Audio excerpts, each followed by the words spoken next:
La stratégie pour cette fin de campagne? C'est partout, c'est tout le temps, c'est tous les gens que vous rencontrez, ce sont bien sûr vos amis, votre famille, mais ce sont les élus qu'il faut convaincre aussi. On est vraiment à fond et absolument H24. C'est pas un peu difficile avec les sondages qui sont un peu compliqués, on parle d'une 4e position, vous avez entendu Valérie Pécresse tout à l'heure, les sondages ça ne veut pas dire grand-chose. D'abord, il y a le risque de l'abstention, on sait très bien l'influence que ça peut avoir sur les sondages. Vous savez, moi je ne peux pas imaginer qu'une France dont les communes, dont les départements et dont les régions sont à droite ne vote pas à droite pour une candidate du redressement de la France et de l'avenir pour la France.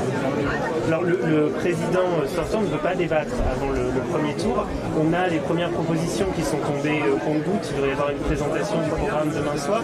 Mais on voit que ce sont des propositions qu'on trouve aussi dans le programme de Valérie Pécresse.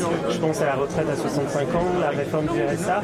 Est-ce qu'il n'y a pas un risque d'avalement finalement de la droite par Emmanuel Macron? Est-ce que c'est pas un risque supplémentaire dans cette campagne?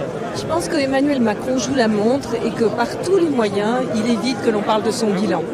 Un débat est absolument nécessaire, sinon finalement qui sera possesseur de cette élection et du résultat? Si les Français ne peuvent pas s'emparer d'un débat objectif avec vraiment programme contre programme et aussi une discussion sur le bilan de 5 ans d'immobilisme de la part d'Emmanuel Macron, c'est impossible et ce ne sera pas légitime. Alors on voit depuis quelques jours cette petite musique monter, celle d'un possible ralliement de Nicolas, un soutien de Nicolas Sarkozy, en tout cas à Emmanuel Macron dans les prochains jours. Ce serait dommage. Ce serait surtout incompréhensible. Et je pense que notre présidente, sur les origines et les mentors qui l'ont faite, en fait, que ce soit Jacques Chirac ou Nicolas Sarkozy, est très claire là-dessus. Aujourd'hui, grâce à eux, elle est devenue ce qu'elle est et elle trace sa route, elle trace son chemin.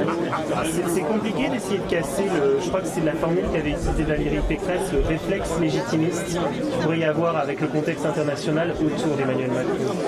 Aujourd'hui, Emmanuel Macron est président de l'Europe, mais au mois de juillet, c'est terminé. La France n'est pas en guerre.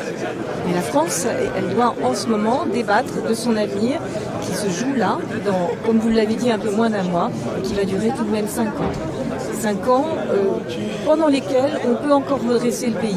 Ça fait 10 ans que le pays est en berne, que le pays décroît, que le pays est relégué à un rang qui ne doit pas être le sien, et nous avons 5 ans pour le redresser.